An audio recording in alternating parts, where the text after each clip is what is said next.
Christelle Rebière, Julien Sénier.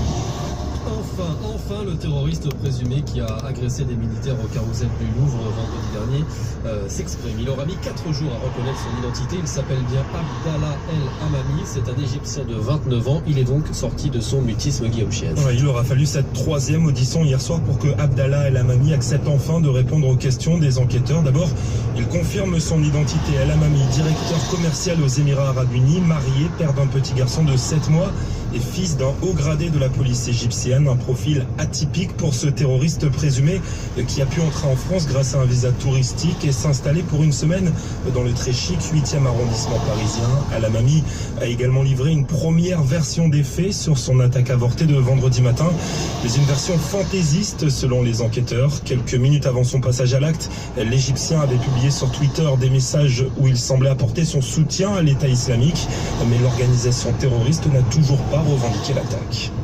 La colère ne retombe pas à Aulnay-sous-Bois après l'agression dont a été victime un jeune homme de 22 ans au moment de son arrestation par des policiers. 3e nuit d'incident, voiture incendiée, feu de poubelle. 26 personnes ont été arrêtées.